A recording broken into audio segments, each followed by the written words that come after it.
ওমরে ফারুক ওনার কাছে আবু লুলু আল মাজুসি এক অগ্নি উপাসক এসে বিচার দিল, ইয়া ওমর আল ফারুক, আমার মনিবের নাম হচ্ছে মুগীরা ইবনে শুবা, সে প্রতিদিন 4 দিরহাম করে আমার কাছে চার্জ করে। এত টাকা চার্জ করে কেন?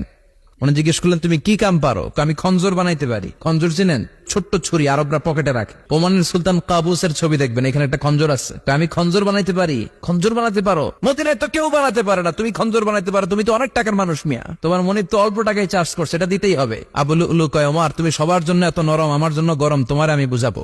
সে বাড়িতে যে একটা খঞ্জর বানালো, মাকবাদা তুকুফি ওয়াসাতিন, যে খঞ্জরের হ্যান্ডেল হচ্ছে মাঝখানে, 2 দিকে ধারালো ছুরি, এটা ধার দেয়। আর কয়, ওমর তোরে আমি বুঝাবো।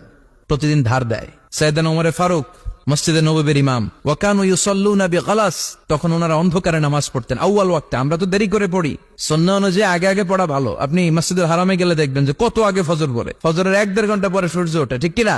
তো সে একবার ছদ্মবেশে ফজরের সময় প্রথম কাতারে যে হাজির, আসলে কিন্তু মাজুসি, সূর্যের পূজা করে। খঞ্জরটা নিয়ে এসে দাঁড়ালেন। ওমরে ফারুক ফজরের সময় ঢুকলেন, বললেন আকিমিস সালাহ, একামত দাও। একামত দেয়া হলো। ওমরে ফারুক আল্লাহু আকবার বলে অন্ধকারে ফজরের সালাত শুরু করলেন। প্রথম রাকাত যখন পড়ে ফেললেন, রুকুতে যাবে, ইন দা মিন টাইম সে খঞ্জর বের করে ওমরে ফারুককে 3টা স্টেবিং করেছে। একটা নাভিতে মারার সাথে সাথে নাভিটা কেটে গেল, আর একটা এই পাশে পাজরে, আর একটা পেটের মাঝখানে, পেটও কেটে গেল। ওমরে ফারুক বললেন, কাতালানি আল কালব, এক কুকুর আমারে মেরে ফেলেছে। ওমরে ফারুককে পিছনে নিয়ে যাওয়া হলো। আব্দুর রহমান ইবনে আউফকে টেনে ইমামতির জায়গায় নেওয়া হলো। আর সে কাতারের মাঝখান দিয়ে খঞ্জর ঘুরাতে ঘুরাতে আগাতে লাগলো। ওর খঞ্জরের আঘাতে 7 থেকে 8 জন সাহাবী স্পট ডেথ, জায়গায় শেষ। ওমরে ফারুক বেহুশ ওমরে ফারুক। ওনার মুখে দুধ দেয়, দুধ ওই নাভি দিয়ে বের হয়ে যায়। নাভিজ দেয়, নাভিজ পেট দিয়ে বের হয়ে যায়।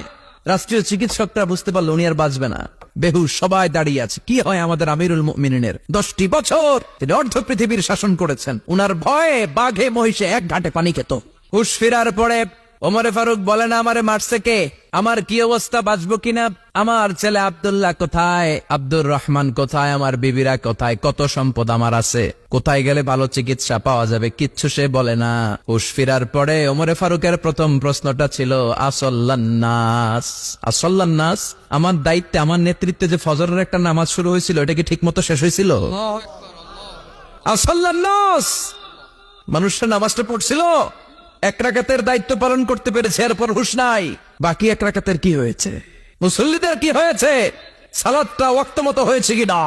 আসল্লান নাস, এটা ছিল ওমরে ফারুকের প্রশ্ন। সুবহানাল্লাহ কইবেন না? আউয়ালু মা ইউহাসাবু বিহিল আবদু ইয়াউমাল কিয়ামাতি আস-সালাহ, কিয়ামতের দিন সর্বপ্রথম হিসেব নেওয়া হবে নামাজের। নামাজ। বিশ্বনবী ইন্তেকাল করবেন, রূহ বের হয়ে যাচ্ছে, 2-3টা শব্দ বললেন, এর মধ্যে একটা ছিল as-সালাত, as-সালাত। উম্মতেরা নামাজ, নামাজ, নামাজ ছেড়ে দিও না। আমা মালাকাত ঈমানুহুম। মানুষ ইন্তেকালের আগে শ্বাস বের হয়ে যাচ্ছে, রূহ চলে যাচ্ছে, ওই মুহূর্তে কি জরুরি কথা বলে নাকি ফালতু কথা বলে? সবচেয়ে জরুরি কথাটাই তখন সে বলে যায়, ঠিক কিনা? তাহলে এই সালাতের গুরুত্ব আছে না নাই? আল্লাহ ডেকে বলে, গোলাম তোরা যদি ভুল না করতি, তোরা যদি পাপ না করতি, তোরা যদি অন্যায় না করতি, তোদেরকে ধ্বংস করে দিয়ে এমন একটা জাতি আমি এই দুনিয়ার বুকে তৈরি করতাম, যারা সকালবেলা ভুল করে দুপুরে মাফ চাইতো, দুপুরে ভুল করে রাত্রে মাফ চাইতো, আজকে ভুল করে আগামীকাল মাফ চাইতো, আর আমি আল্লাহ গুনাহগুলো তাদের সব ক্ষমা করে দিতাম। ক্ষমা করে দিতে আল্লাহর বড্ড ভালো লাগে।